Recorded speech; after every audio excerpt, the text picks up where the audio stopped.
Et c'est parti pour la vidéo du concept en 3 minutes, comment fonctionne un panneau photovoltaïque. Un panneau photovoltaïque, pour commencer, c'est un panneau qui est constitué de cellules photovoltaïques formées de matériaux semi-conducteurs. On utilise la plupart du temps le silicium, qui est un élément extrêmement abondant composant la croûte terrestre. Ça me rappelle aussi un matériau semi-conducteur. En physique, c'est un matériau qui a des caractéristiques électriques d'un isolant, mais pour lequel la probabilité qu'un électron puisse contribuer à un courant électrique, quoique faible, soit suffisamment important. Le panneau photovoltaïque est donc formé d'un matériau semi-conducteur en deux couches, l'une positive et l'autre négative. Mais alors, comment ça fonctionne? En fait, il faut se rappeler qu'un panneau est composé d'une couche positive et l'autre négative, P et N. Il y a une jonction entre la couche positive et la couche négative. Rappelez-vous aussi, la lumière est composée de photons. Ceux-ci vont frapper le panneau photovoltaïque et pénétrer dans le silicium, et cela va entraîner un déplacement d'électrons.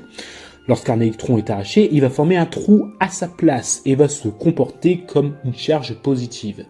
Les deux vont s'échapper de part et d'autre de la jonction des couches Pn, les électrons vers la couche négative, mais le trou vers la couche positive. Et cela va créer ce qu'on appelle une différence de potentiel. La différence de potentiel, c'est l'énergie électrostatique possédée par une charge électrique entre les deux bornes d'un circuit ou deux points séparés dans un espace. C'est ainsi que grâce à la cellule photovoltaïque, il y a production d'un courant électrique continu.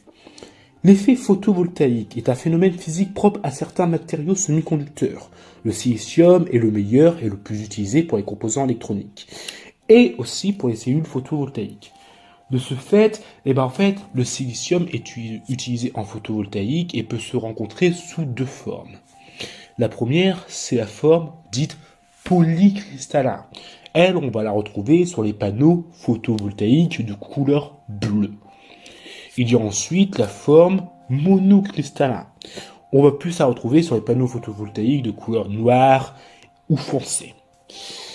Pour finir, sachez que grâce à la connaissance du principe de l'effet photoélectrique en 1939 par Antoine Becquerel, un physicien français, va l'appliquer et va montrer qu'une chaîne d'éléments conducteurs d'électricité donnera naissance à une tension électrique lorsqu'elle est éclairée.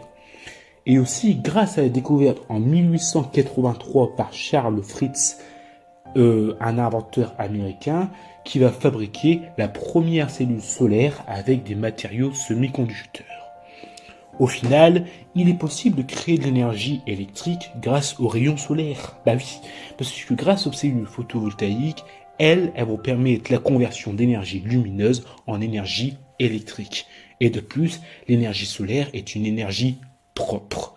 J'espère que vous avez aimé la vidéo. Comme d'habitude, si vous avez aimé la vidéo, n'oubliez pas de liker, de vous abonner à la chaîne, nous laisser un commentaire et d'activer la petite cloche de notification de savoir pour ne rater plus aucune de nos vidéos. On se retrouve pour la prochaine vidéo du concept. Ciao les scientifiques, prenez soin de vous, à bientôt.